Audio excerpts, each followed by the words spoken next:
Master minds commerce చదవాలనుకునే 10th inter విద్యార్థుల తొలి ఎంపిక.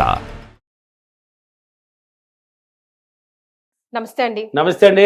మన రోజువారీ జీవితంలో ఎవరో ఒకరు ఏదో ఒకటి మనం ఎంత పాజిటివ్ గా ఉన్నా, ఎంత మంచి చేయాలని అనుకున్నా కూడా ఒక నెగటివ్ అనేది మనం ఆపోజిట్ పర్సన్ నుంచి వస్తూ ఉంటుంది. వాడికి ఏదో ఒక శిక్ష పడాలి. ఇన్నిసార్లు మనల్ని ఇలాగే అనుకుంటున్నారు కదా, అరే విశ్వమా నువ్వు ఉన్నావు కదా, వాడికి శిక్ష పడేలా చెయ్యి, నన్ను అనవసరంగా హర్ట్ చేస్తున్నారు అని అనుకుంటే విశ్వం శిక్ష ఇస్తుందా? బ్రహ్మాండంగా ఇస్తుంది. ఎందుకు ఇవ్వదా? ఇచ్చేదే ఎక్కడ ఇబ్బంది ఉండదు, ఇస్తుంది.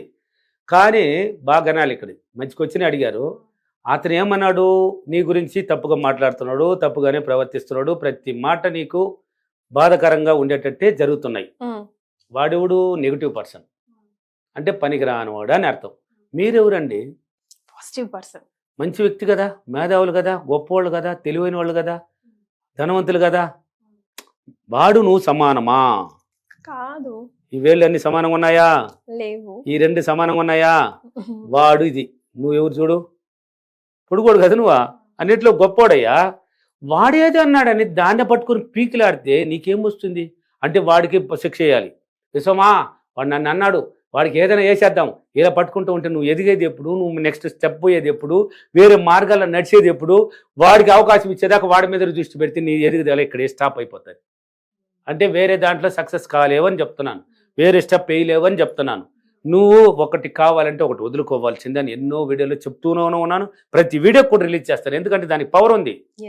ఒకటి కావాలంటే ఒకటి వదలాల్సిందే జీవితంలో. ఇప్పుడు సాధించాలన్నవాడు నిద్ర మేలుకోవాల్సిందే 4 తర్వాత. అంటే ఒకటి వదిలేసావు కదా, త్యాగం చేయాల్సింది. కొన్ని విషయాలు త్యాగం చేయాలి, తప్పదు. వాడు అన్నాడయ్యా, నీ తెను అన్నాడు, లేక ఇతరులతో అన్నాడు, ఎవరు చెప్పారు, ఏమన్నాడు చెప్పని, వాళ్ళు చెప్పారు కదా, లేక నువ్వు విన్నా కదా. ఒక్కసారి నిన్ను నువ్వు గుర్తు చేసుకో. వాడెవరు? పనికిరానోడు, పని బాట లేని తిరుగుబోతు. ఓకే, నేనెవరు? నేను ధనవంతుడిని, మేధావిని, చదువు ఉన్నవాడిని, 10 మందిలో పేరు ప్రతిష్టలు కలిగిన వాడిని. వాడిని నేను శిక్ష చేసేది, అప్రిమేషన్ చేసి వాడికి నేను శిక్ష చేసేది. వాడు నేను ఒకటి కాదు కదా, వాడేదో పనికిరాని అన్నాడు అంటే వాడితే నాకేం పని? అక్కడికే తీసేయాలి. వాడిని ఒకటి కావాలంటే వదిలేయాలి, అక్కడికే వదిలేయాలి. ఈ చెవులు తీసి ఈ చెవులు తరిమేయాలి. దాన్ని మళ్ళీ గుర్తే పెట్టుకోకూడదు. మన గోలేంది? ఈ గోలేందండి? పోవాలి, ఉన్నత శిఖరాన్ని పోవాలి, అక్కడ చేరుకోవాలి. తిరుమలకు పోవాలి అనుకున్నాం. తిరుమల అంటూ ఉంటాను ఎక్కువ వీడియోలో. ఎందుకు తిరుమలకా? డబ్బు కోట్లు కుమ్మరిస్తున్నది తిరుమలలో కదా. ఆ డబ్బు దగ్గరికి మనం పోవాలి. అంటే తిరుమలకు పోవాలంటే ఒక్కొక్క స్టెప్ వేసుకుని పోతే పోతున్నామా లేదా? 10 రోజులు కాకపోయినా వెళ్ళిపోతున్నారు కదా పాదయాత్రలో. ఆ విధంగా దాన్ని వదిలి, వాడు అన్నాడు కదా వదిలే. నువ్వు దానికోసం అప్రిమేషన్ చేసి పడుతుంది చేయాలంటే. కాకపోతే ఇంకొక అప్రిమేషన్ చేయి. ఏం అప్రిమేషన్? వాడు మంచివాడు. ఎవడు? నిన్ను అన్నాడే, నువ్వు పాజిటివ్ పర్సన్ కదా. వాడు మంచివాడు, చాలా గొప్పవాడు, నా గురించి ప్రతిరోజు మంచిగానే చెప్తున్నాడు. వాడికి విశ్వానికి చాలా చాలా కృతజ్ఞతలు. వాడు నా అన్ని విధాలు నాకు అనుకూలంగా ఉన్నాడు. విశ్వానికి కృతజ్ఞతలు, అతనికే కృతజ్ఞతలు. ఈ అప్రిమేషన్ చెయ్యి. వాడు అన్నాడు చూడు ఇన్నాళ్ళు తప్పుగా నిన్ను, వాడే వచ్చి సారీ చెప్పి, అన్నా నేను ఒకప్పట్లో నీ గురించి తప్పుగా మాట్లాడేసినానన్నా, నన్ను క్షమించు, నీకు అనుకూలంగా మారిపోతాడు. వస్తాడండి మరి.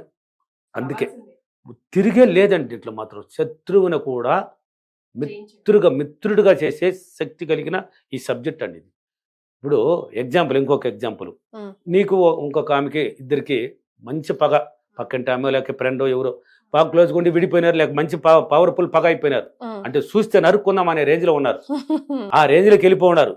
కానీ నువ్వు అతను ఆమె ఇంకొక ఆమె నీ గురించి తప్పుగానే చెప్తున్నది. అంటే ఎక్కడ చూసినా తప్పుగానే చెప్తున్నది. నువ్వేం చేస్తావంటే, ఆమె పేరు ఇప్పుడు ఏదో ఒక రమాదేవో ఏదో ఒక పేరు అనుకోమా. రమాదేవి మంచి అమ్మాయి, నాకు అనుకూలంగా ఉంది, చాలా గొప్ప అమ్మాయి, విశ్వానికి కృతజ్ఞతలు, రమాదేవికి కృతజ్ఞతలు. ఇలా చేసి చెప్తూ 10 మందితో నువ్వు రిలీజ్ చేయి. ఎవరైతే చెప్తారో నీతో చెప్తుంటారు కదా, అక్క నీ గురించి ఇలా చెప్పిందక్క, అలా చెప్పిందక్క అని. గమ్మ నోర్మై, చాలా మంచి అమ్మాయి ఆ అమ్మాయి, నువ్వేదో తప్పు ఏంది ఇదే? లేదక్క నాతోనే చెప్పింది అక్క ఇలా నీ గురించి తప్పుగా. నువ్వు చెప్పినా నేను నమ్మను. అమ్మాయి చాలా మంచి అమ్మాయి, తెలివైన అమ్మాయి, ఆ అమ్మాయి మంచి క్యారెక్టర్ కలిగిన అమ్మాయి, మంచి బుద్ధి కలిగిన అమ్మాయి. ఆ అమ్మాయిని గురించి చెప్తా పండ్రా ఏందే, నువ్వు చెప్పేసి వెళ్ళిపోవాలి, అయిపోయింది. ఇంకొక ఇద్దరు కూడా చెప్తారు నీతో, ఈమెతో చెప్పేసినావు అంటే ఆ అమ్మాయి నిజంగానే చెప్పున్నది నీ గురించి తప్పుగానే, కానీ వాళ్ళు నిజంగానే చెప్తున్నారు. కానీ నువ్వు ఆ నెగిటివ్లోకి వెళ్ళకూడదు. నువ్వు పాజిటివ్గానే చెప్పు ఆ అమ్మాయిని గురించి. నువ్వు చెప్పిన ఇంకొక 2-3 వచ్చి నీతో చెప్పినారు, ఇలా చెప్పింది అక్క, అలా చెప్పింది అక్క అని. లేదు ఆ అమ్మాయి చాలా మంచి అమ్మాయి. మీరు ఎందుకయ్యా ఇలా చెప్తున్నారు? ఒకటంటే 2-3 కలేసుకొని చెప్తారు, మీకు పని బాటలు లేవు. అంటే వీళ్ళనే తిట్టాలి మనం, వాళ్ళని తిట్టకూడదు, వీళ్ళనే తిప్పాలి. వేరే పని లేవా మీకు? ఏం పని లేవు ఇళ్ళు కాడ? ఈయన మూట కట్టుకొచ్చు వస్తున్నారా? మంచి అమ్మాయిని గురించి ఎందుకు ఇలా చెప్తున్నారా? పొండి ఆ అమ్మాయి చాలా మంచి అమ్మాయి, పోమ్మా అని వెళ్ళిపోవాలి.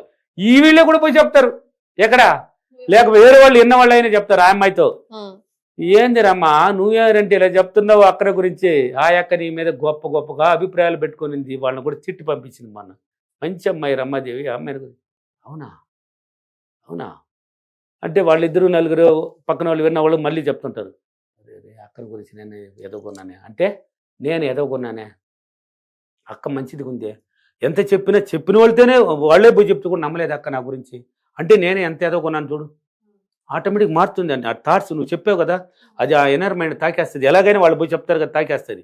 అప్పుడు మంచి అభిప్రాయంతో నీతో వచ్చి ఒక్క రోజు కాకపోయినా, అక్క సారీ అక్క నేను నీ గురించి తప్పు ఒకప్పుడు అనుకున్నాను, చెప్పేశాను, సారీ అక్క నన్ను మనిషి కానీ సారీ చెప్తాను. అంటే ప్రేమతో ఏదైనా సాధ్యం. అహంకారంతో ఏం పీకలేం, ఏది సాధించలేం. ప్రేమతో ఏదైనా సాధ్యం. కాబట్టి నువ్వు ప్రేమగానే చెప్పావు, అమ్మాయిని గురించి మంచిగా చెప్పావు. అదే మంచితనంతో అమ్మాయి మారిపోతుంది. కాబట్టి వాడు చెప్పాడు అనేసి మనం అప్రిమేషన్ చేసి, విశ్వమా వాడు నన్ను ఇలా తిట్టాడు, వాడికి కాళ్ళు ఇరిగిపోవాలి, చేతులు పడిపోవాలి, ఇది మనకి అవసరం అండి. పాజిటివ్ వ్యక్తి అలా చేయడే, ఛాన్సే లేదు అప్రిమేషన్ చేయడు. పాజిటివ్గా ఉన్నవాడు చెడ్డవాడిని గురించి చెడ్డగా నువ్వు కూడా చూడు. వాడు ఎదవా చెప్పినాడు, ఎదవగా అప్రిమేషన్ లాగా మాట చెప్పినాడు, నువ్వు దాన్ని పట్టుకొని నువ్వు వాడికి శిక్ష పడాలని నువ్వు కూడా నెగిటివ్గా చెప్తున్నావాడా? నువ్వు ఎలా పాజిటివ్ వ్యక్తి అవుతావు? అప్రిమేషన్ చేస్తున్నావు కదా, వాడు కాళ్ళు ఎరగాలంటే, కాళ్ళు ఎరగడం అంటే నెగిటివ్ కదా, అది చేతులు కాళ్ళు పడిపోవాలంటే నెగిటివ్ కదా. నువ్వు నెగిటివ్ అప్రిమేషన్ ఎందుకు చేసుకుంటున్నావు? వాడు నువ్వు సమానం కాదు కదా. ఒకటి కావాలంటే ఒకటి వదిలేయ్యా, నీ గోల్ ఒకటి ఉందయ్యా, ధనవంతుడి స్థాయికి పోవాలి, మంచి జీవితాన్ని లగ్జరీ జీవితాన్ని అనుభవించడానికి పోతున్నావు. ఒక్కొక్క అడుగు వేసుకుంటూ పోయా పక్కన. అందుకే పక్క వాళ్ళ గురించి పట్టించుకోకూడదు, ఇతరుల గురించి ఆలోచించకూడదు, విమర్శించకూడదు. చుట్టూ ఏమి జరిగినా నీ దృష్టి మాత్రం నీ మీదనే ఉండాలి. నేను ప్రతిరోజు డెవలప్ అయ్యాను, నేను నా డెవలప్ మీదనే దృష్టి పెట్టాను, వెళ్ళిపోతూ ఉండాలి. డెవలప్ మీదనే పెట్టుకోవయ్యా, దీన్ని ఎందుకు పట్టుకుంటావు? ఎన్ని అని చెప్పినా వాళ్ళకి సమాధానం పాచుకు చెప్పేసి పోతావు. వాళ్ళే వస్తారు నీ దగ్గర సారి చెప్తారు. శిక్ష అంతా వద్దండి. శిక్ష పడాలన్నవాడు వాడు నువ్వు సమానం అయిపోయి నువ్వు కూడా నెగిటివ్ పర్సన్ అని లెక్క, మనకొద్దు. ఓకేనా? మరి దీనికి అఫర్మేషన్.